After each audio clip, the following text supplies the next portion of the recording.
What is up, guys? Welcome back to the channel. Everyone's having a fantastic day today. So it's another rainy day in Georgia. Shocker there. It has been raining like this for probably close to 3 weeks straight now, with like 1 or 2 days of clearness, and it sucks. I'm really sick of it because I just don't like the rain. It just sucks to drive in. It sucks to be in, and I don't like it. So hopefully we'll get a break. I think we're supposed to get a break this week. Tomorrow it's supposed to be cloudy. I'm filming this on Monday. And then Wednesday through, I think, Sunday, actually. I think it's actually going to be clear and a caffeine and octane day for once in a minute, if we go. So that'd be nice. But anyway, today's video is about the sport track. And obviously you can tell we're not in the sport track because you guys know my mom offers me to drive the Equinox. I tend to take it every time because this thing is just a really, really good cruiser. It blows my truck out of the water in terms of just smoothly cruising. And I mean, we fixed the biggest issue of that, which is all four tires on it were low. So I found out Saturday, or when we were doing the thermostat housing install, that all 4 of my tires had 19 psi in them, which I think is kind of bad. They didn't look that low outside. I thought they may have been like a touch low, but I was thinking like 25 pounds. I was like, it's not enough to do anything. It's probably just enough to make it ride a little bit rougher, but it's not dangerous or anything. No, it was dangerous. It was a 19 psi, which is good for drag racing, but it ain't good for daily driving every day. I've been driving like that for probably close to a couple months now. So I lost my pressure checker, which is why it took me this long to find out. A lot of people are going to be cringing at that, but that's that. So yeah, we got the truck figured out, which was a pretty simple, just put air in the tires and call it a day. This guy back here doesn't have his headlights on. Fun fact, one of my biggest pet peeves while driving in the rain with no headlights. It's one of the dumbest things you can do. So people, when you're driving in the rain, turn your headlights on, seriously. It's not hard to just turn a little stalk. But anyway, the video today's on the sport track, obviously. You guys saw all last week, I was just doing videos constantly about the engine situation, the timing chain situation, and all of its, I guess you could say, fun activities that are involved with that. I called about close to 3 or 4 shops over the course of last week. Only one of them was even willing to do the work on this thing, or not on this thing, but work on the truck, and was wanting to charge me almost $5,000 to do it. So that's way out of my zone for how much I wanted to spend. We got a coyote in front of us. It's got an exhaust or something on it. I hear it rumbling.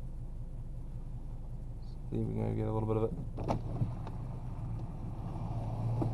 I can't tell what it is. It's very quiet. It's not... it's straight pipe. That's a straight pipe coyote in front of me. I can tell by the lack of mufflers.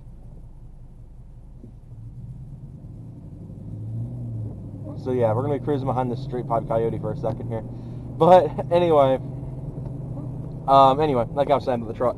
So the situation we're in, only one shop was willing to work on the truck and was going to charge me close to $5,000. Not just to do the chains, but to replace the entire engine. Because he wasn't even willing to do the chains. He said with how much mileage my truck has, which in case you guys didn't watch either one of those videos, is 240,000 miles. So the truck is very, very old and very high mileage. So obviously, just doing the chains and a motor that has that much mileage, spending the insane amount of money to just do that job isn't worth it. Obviously, that put me in a predicament pretty badly now because I have this timing chain rattle. I don't have a whole lot of money to go about it, and therefore I'm in trouble, right? So, not exactly. So, my truck's actually been doing this for quite a long time. I've always heard a weird noise at startup. I just never really knew it was the timing chains until we got the hood up, and I actually was trying to pay attention to it because I didn't have remote start for the longest time. So, I was never able to hear the chain rattle because I was always starting from the inside. So now that I have remote start, I've had it for about 1.5 years now. I was actually able to put my head inside the hood and remote start the thing so I could hear the front timing cover get smacked by the timing chain. So it's been doing this for a couple years, and I feel like if it were really that bad, I probably would have grenaded the thing by now.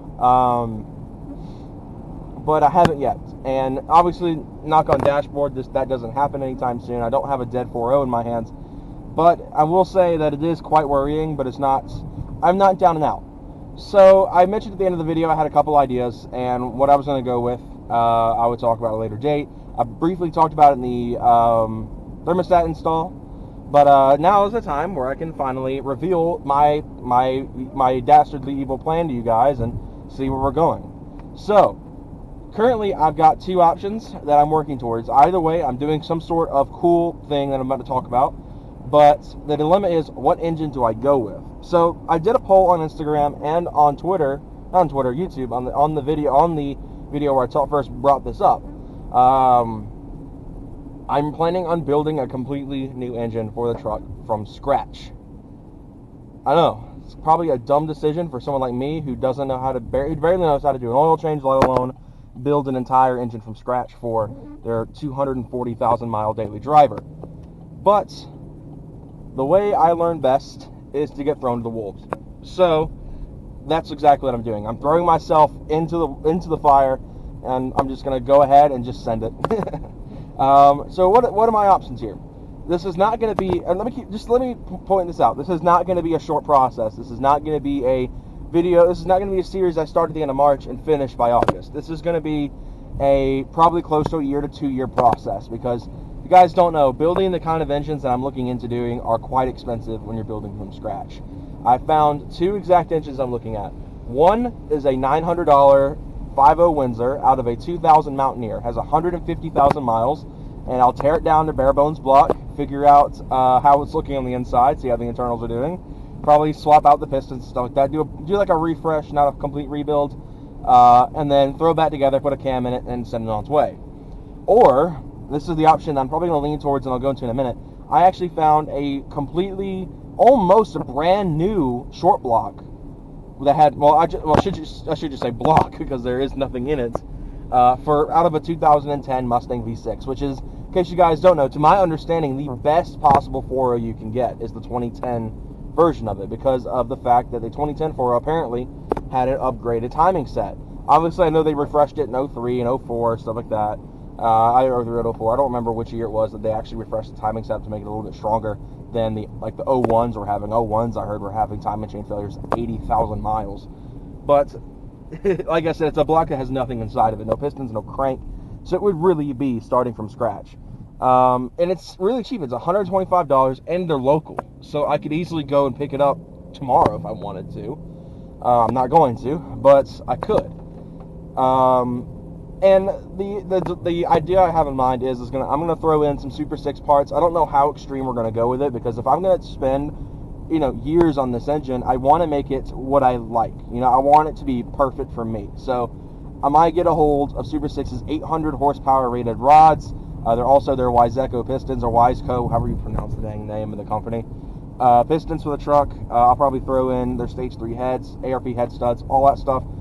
Pretty much, it'll take my original 4.0 build idea and build upon it. Except I'll be the one building it, because, I mean, I don't know. I usually I would say I'm gonna leave this to professionals and let the guys who are paid to do this. But $5,000 is just too much for me to just put another high mileage engine. Because keep in mind, the price they were trying to charge me wasn't to rebuild mine. It was not to put a 0 mile engine in. It was to put something that had like 110,000 miles in the truck, and I was like, no. For $5,000, I could do so much more. So yeah, that's the 4.0 option. Let's talk about the 5.0 option. The 5.0 option is I do the swap. I get the engine, tear it down like I said, put the cam in it. My goal would be to put a T56 in, which means I'd probably have to get some sort of ECU out of a Fox body, which would be a pain because they're OBD1 and my truck's OBD2, and it would probably be very, very hard to register here in the state. So, at least I don't know how Georgia is with that kind of stuff. I know plenty of people done swaps. That dude in blue lives in Georgia, and he's done an engine swap, and he's just fine. But, yeah, so we're in a bit of a predicament here with that one. So, my main issue is swapping my daily driver. Do I really want to swap my daily driver? Because it's a truck I need every day. It's not like I can afford several months down while I'm doing the swap. So, the dilemma is do I go ahead and just send it and do the swap and put my truck down for what could be almost a year, try to figure out some sort of way to get back and forth to school and work depending on the time? Or do I do something that will take years to build but will be quick and easy to put in, minimal downtime on the truck, that way we'll be back up and running and we'll have a very nice engine in the truck that can handle quite a bit of power. Preferably I'd throw the KO4 on that engine, so it would be a turbo setup truck on the V6. If I do V8, I'll probably stay NA. I might do a blower at some point with that, but I will not do too much with the V8 if I go that route. But with the V6, I'll probably will throw the turbo on it. But yeah, so I guess leave your ideas in the comments below what we should do. I'm currently waiting for my brother and sister to get out, so I'm gonna go ahead and cut this video off so I don't have all these parents staring at me while I'm talking aloud with a camera in my head. So all that said, hope you guys enjoyed this video. If you did, be sure to like, subscribe for more content coming soon. I'll see you guys on Friday. Have a good one, everyone.